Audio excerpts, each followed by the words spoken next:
It's something totally different than I've ever done before. I'm 8 years into professional hockey, almost 500 games, and you know, I've totally changed my shooting style. It's starting to become natural. The feeling and whatnot. It's weird when I do shoot off balance, which doesn't happen a whole lot anymore with the new stuff we're doing.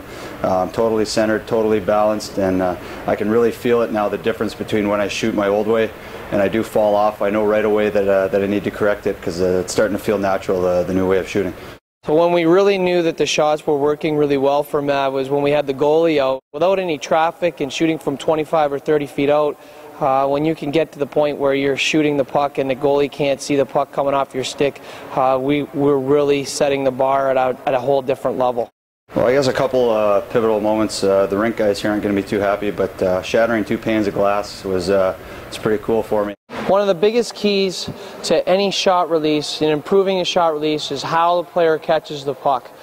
If you can catch a puck soft, you can release the puck in the same motion. So as soon as the puck comes in, you can shoot it right back out, or you can send it right back out. So as soon as the puck comes in, you can send it right back out. On the soft catch, basically what you want to do is you want to catch the puck from inside your front foot. So what happens is it allows you then to pull the puck in line with your back foot, so that keeps you balanced.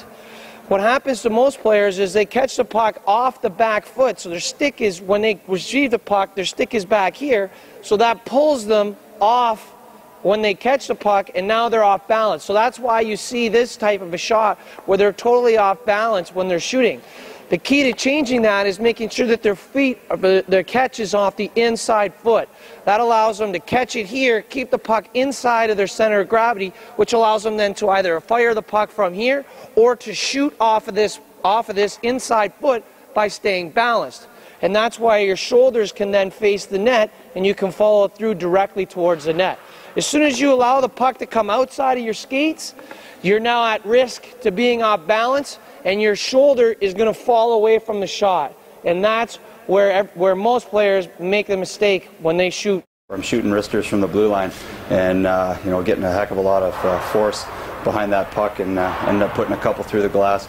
You know, those are moments there we kind of had to laugh about them this summer, and you know, right there I drove the point home. When you're shooting in stride, one of the most important parts about shooting in stride is you don't want to break stride. You want to hide your release point inside of your skating.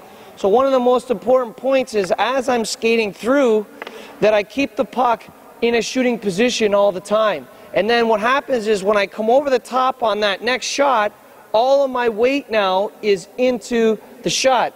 And it allows me then to get all my weight bend on the stick right in this level right here. So when I start to cross my feet, or whether I'm crossing my feet or skating in a straight line, it allows me then to shoot right off of that inside foot. Or the same with the outside foot. If I was in stride and I have to shoot off the other foot, it's no problem, because all of my weight is traveling in this direction, and I can shoot it in stride because I keep the puck in a shooting position.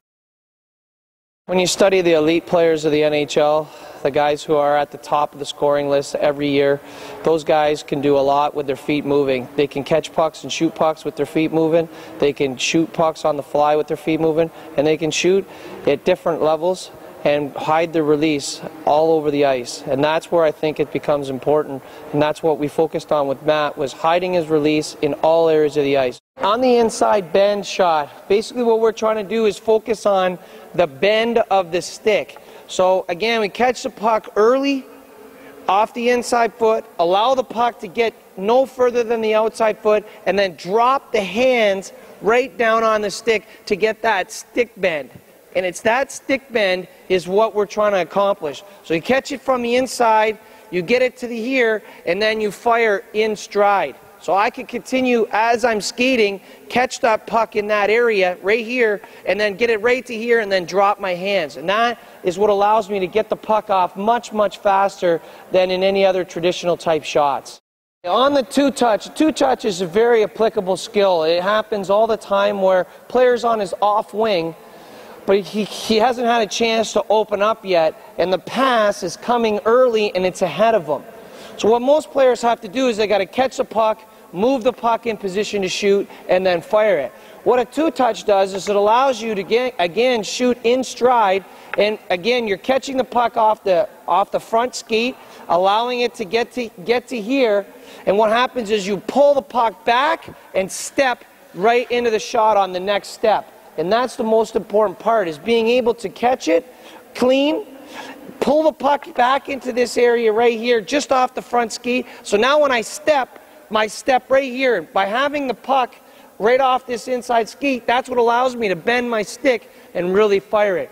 A two-touch is a very, very aggressive shot, and has one of the best shot releases that you can have in that type of a situation. The inside thrust, this is the reason why I call it a thrust, is because that's exactly what's happening. What you're doing is you're propelling yourself forward into the shot. And this is what separates the guys who shoot really well off the inside foot and the guys who fall off the inside foot. What separates them is how aggressive they are with their skating that allows them to propel themselves forward. So what basically happens is the player has the puck out in front of him, and he thrusts himself right into the shot. And by thrusting himself, that's what creates that pace. And that's why we call it the inside thrust. It's a shot off the inside leg, but what it does is it allows you, because you're thrusting into it, is to bring all of your weight and transfer it onto the stick. And that's why it becomes such a very hard shot and tough for the goalie to pick up, because you can hide the release point. One of the more important shots is being able to drag the puck or change the angle of the puck. When we started with Matt, this was one of the first shots that we taught him, because I wanted him to understand how important it is to pull the puck 6, 8, 10 inches in towards his body and drop his hands into the shot. Now, as we got going and he got very good at being able to pull the puck in towards his body, drop his hands, and follow through, he felt the pace difference by doing that. Now, he doesn't realize initially that by moving the puck 8 to 10 inches, it really dramatically changes the angle of the goaltender. Now, it's one thing to be able to have a shot from 25 and 30 feet out that's an aggressive shot that makes it either hard to handle for the goalie or that you can beat him clean with. But not all goals are scored from that distance. A lot of goals are scored from right here in the slot area. So you have to have quick hands and a quick release from here. And that's why when I was working with Matt, we would create an unusual surface, like the back of the net, or something that would give us a difficult rebound, whether it would come out bouncing or rolling or at a different angle, which would force him to catch the puck outside of his body, pull it in, and fire it as quickly as he can. And there's a lot of times when he's shooting and he's doing this that he doesn't realize, or you can't even tell that he's pulling the puck in. The fact is that he's coming off the stick so quick, it's tough to read. And that's just practice of him catching these pucks at unusual angles and not being afraid to shoot a puck that has a difficult puck, like a rolling puck or a bouncing puck. And we can do that both on the forehand and on the backhand. Now, the key to the whole thing is the front shoulder. So if you have your shot here and you catch the puck out at this distance, what's important is that you don't allow your shoulder to stay back off the puck. What will happen to most players, and with Matt when he first started, was he'd shoot the puck and leave his front shoulder back. The most important part is to be able to get the puck and follow through with your front shoulder to face the net. That will keep the puck inside the square of the net. The same thing on the backhand. When you're on the backhand and you catch the puck, the most important part is to square off this back shoulder and make sure that it can come off to that front post. That will allow you to shoot at all aspects or all areas of the net and keep the puck in the net area. So by not falling off the shot, you can allow more pucks of yours when you're in this area to stay in the scoring area, which allows you to score a lot more goals. Right from day one, having Daryl in my ear and trying to keep things consistent, that was huge for me.